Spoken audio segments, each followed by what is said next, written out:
cas Covid. Finalement, c'est depuis leur club qu'ils espéront rejoindre la sélection pour une éventuelle participation à la CAN 2021. Explication avec Patrice Baumel. Comment je fais pour préparer mon stage de la CAN?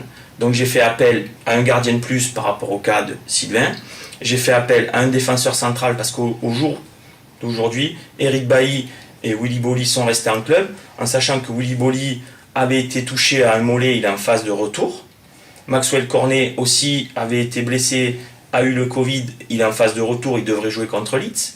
J'ai également des joueurs excentrés, des Nicolas Pepe, des Zaha. Voilà, j'ai tout un tas de joueurs, des Jean-Michel Seri au milieu de terrain, qui sont restés en club. S'ils se blessent, donc j'ai fait de suite appel à des joueurs. Ousmane, je l'ai appelé, il était préconvoqué. Je lui ai fait part de la situation. J'ai dit voilà, tu viens. Tu n'es pas dans la liste des 28, mais tu étais dans les préconvoqués. Est-ce que tu veux venir travailler avec tes frères? Si j'ai une défection, une blessure de ces joueurs au dernier moment, tu auras déjà travaillé avec nous. Il m'a dit coach, je viens. Fousseni Koulibaly était prêt, idem. Sauf que je me suis entretenu avec le club et le président qui m'a dit coach, je comprends votre cas, mettez-vous à notre place, nous sommes l'Espérance de Tunis, nous sommes en train de préparer les matchs de Champions League.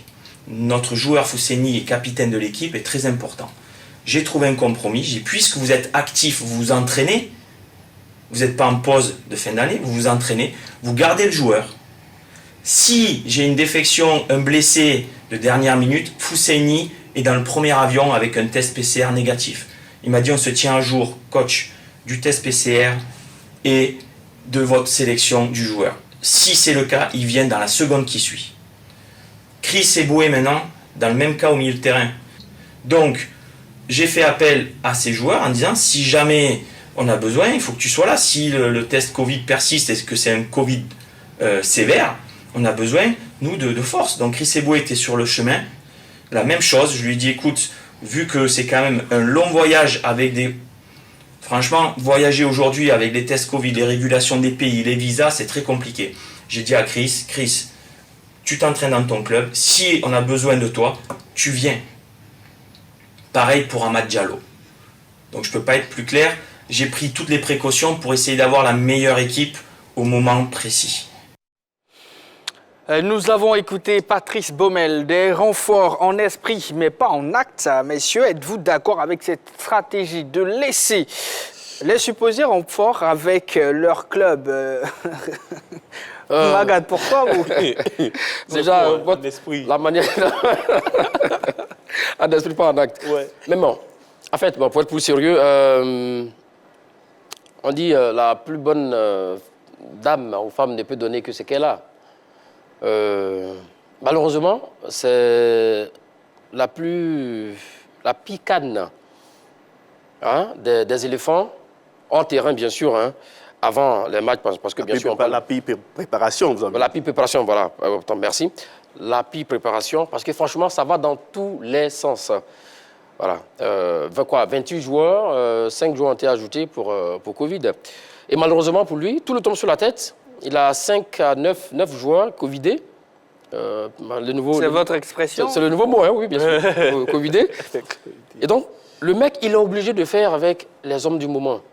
Mais le problème, c'est qu'on l'avait reproché ici, souvent, le plus souvent sur nos émissions, notamment dans l'heure des tchatcheurs, c'est que le sélectionneur, à un moment donné, n'a pas préparé son groupe de manière large. Il a voulu s'appuyer sur un effectif, un noyau de 18 à 20 joueurs. Et voilà que maintenant, il a besoin d'un effectif encore plus large. Par exemple, le Soudan a fait appel à 35 joueurs. Là, par exemple, s'ils ont 25, eux qu'après, il y a 2 ou 3 qui sont blessés, ou bien mais ils peuvent venir rapidement. Fousseni Koulibaly, même qu'il a appelé maintenant, parce qu'il a besoin de lui, ou bien il a le dos au mur. Mais Fousseni Koulibaly, il a été appelé une fois ici, il a joué face au Niger, première mi-temps, le garçon est sorti. Parti Boumé ne l'a plus jamais rappelé. Fousseni Koulibaly, je l'ai eu au téléphone avant cette émission. Il a dit effectivement, pour ma nation, oui, bien sûr que je viendrai, mais ce n'est pas le fait donc, de Fousseni Koulibaly, c'est le fait donc, du club. Parce que s'il vient, est-ce qu'il vient juste pour la période là et après, quand ceux qui sont covidés vont reprendre les places et puis le garçon il retourne dans son club, ou il va rester avec la sélection? C'est là ils ne se sont pas entendus sur ça.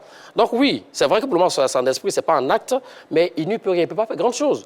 Donc ce que moi ce dont moi je prie Dieu pour lui, c'est qu'il n'y ait plus d'autres cas donc, de Covid, parce qu'apparemment, il a commencé à récupérer quelques joueurs. Effectivement. Donc, on espère bien que ça va s'estomper, voilà. Et autres à l'entraînement. Alors, Yves Boris, ma question pour vous, était-il nécessaire de communiquer sur les renforts pour vous?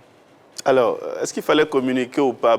Tout revient à l'entraîneur de donner des explications parce que l'information avait commencé quand même à s'ébruiter au niveau de la presse ivoirienne, de la presse internationale. Donc, il fallait quand même plus ou moins apporter quelques réponses à ces différentes rumeurs qu'on entendait ça et là. Mais moi, c'est plutôt sur la démarche et la manière de ces convocations. Je crois que ça peut jeter un petit, pas de doute, mais peut laisser un flou quand même dans l'esprit des joueurs. Parce qu'un joueur qui a le Covid, qui ne s'entraîne pas, on appelle déjà un remplaçant, il se demande, tiens, il n'est plus convoqué, il n'ira plus, sachant qu'après, bon, le Covid, là, ça passe et on peut revenir dans le groupe. Je crois que c'est à ce niveau-là. Il n'a pas joué la carte de la sécurité. Il aurait dû jouer la carte de la sécurité en appelant un max de joueurs pour cette préparation et puis après faire le tri et donner sa liste définitive.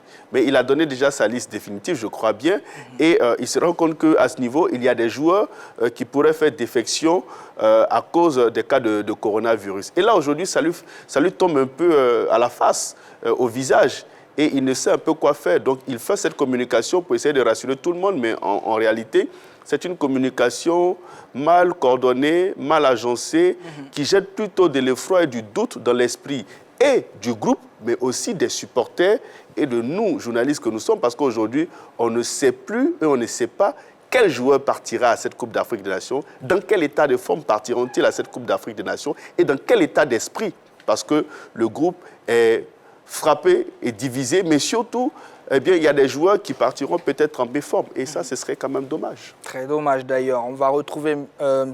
Arsène qui nous appelle d'Agboville. Bonsoir, monsieur. Bonsoir, monsieur. Comment allez-vous? Oui, je vais très bien. D'accord. Alors, était-il nécessaire de communiquer sur les renforts, selon vous? Oui, oui.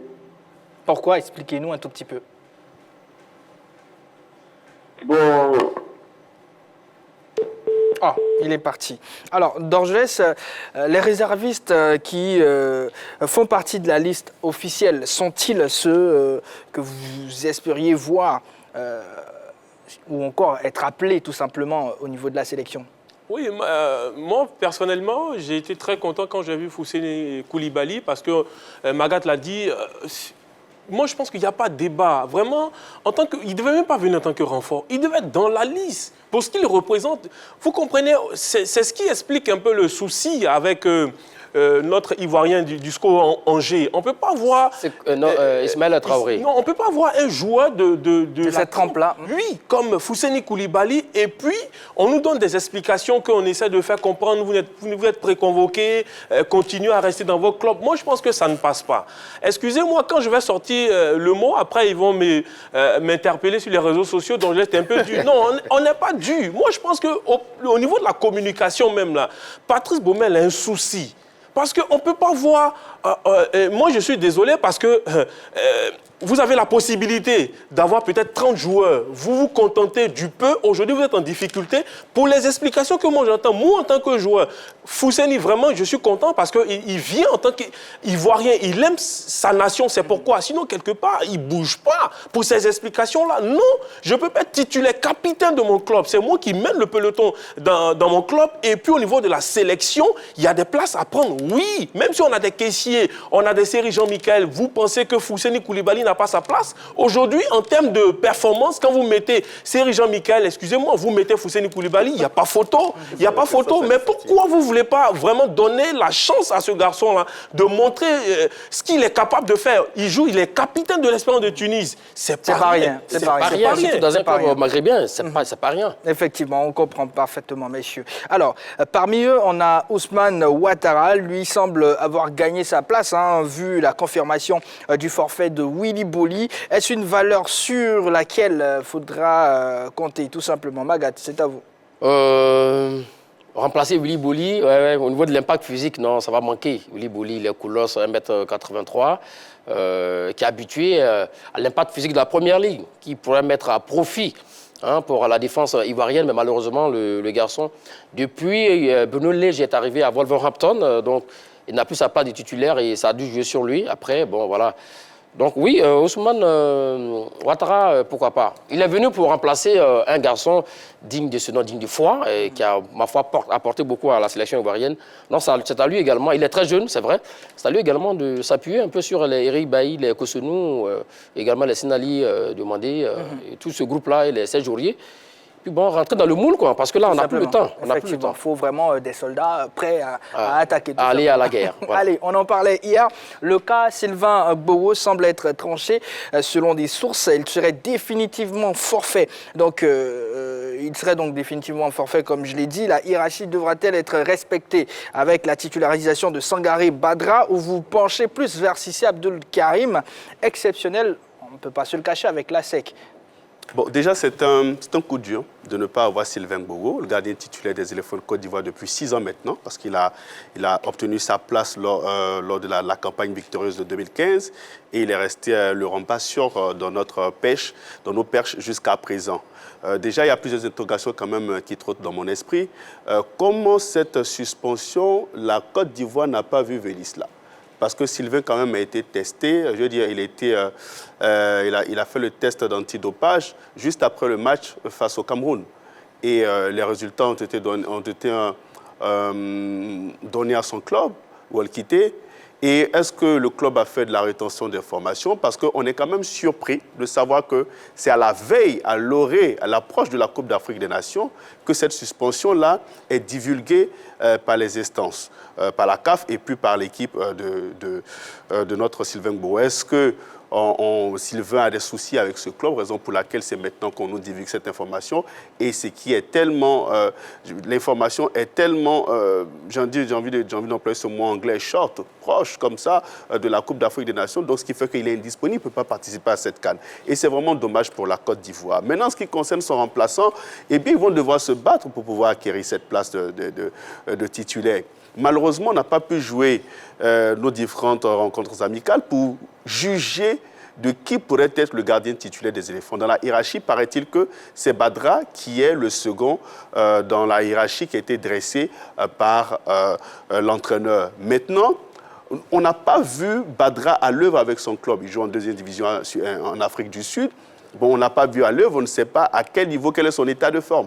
Par contre, on a eu la chance de voir Cissé avec l'équipe de la SEC faire de très bonnes rencontres, et surtout en Coupe africaine où il a quand même été un acteur majeur pour la qualification de la SEC et bien en phase de poule de la Coupe de la Confédération CAF. Et donc je me dis, pour celui qu'on a pu voir jouer régulièrement, même si c'est en Côte d'Ivoire qu'on jugera quand même le niveau faible de notre championnat, mais au moins, il est en jambes, il joue des matchs quand même plus ou moins importants, il joue des matchs éliminatoires de la Coupe d'Afrique et on a quand même pu juger son niveau. On se dit, oui, il a un niveau quand même acceptable. Cela peut lui donner la possibilité d'être le gardien titulaire des éléphants de Côte d'Ivoire. Mais bref, après la décision reviendra à l'entraîneur, mais surtout aussi au coach des gardiens qui va donner aussi de son expertise.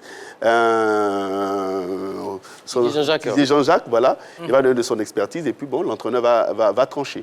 Je sais que vous avez envie de rebondir là-dessus, sur ce même sujet, Magat, Dorgelès, mais on n'a pas fini de parler des éléphants de Côte d'Ivoire. Certainement, demain, on reviendra sur cet état de fait-là. Il faut noter que pour l'instant, on n'a pas pu jouer la rencontre amicale déjà face aux Comores. Oui. Pour le Mali, c'est pas tellement sûr. Voilà.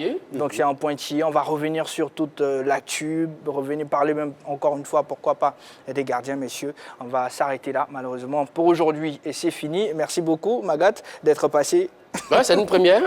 Voilà. Voilà. Yves-Maurice. Merci beaucoup. Dorgelès Kofi.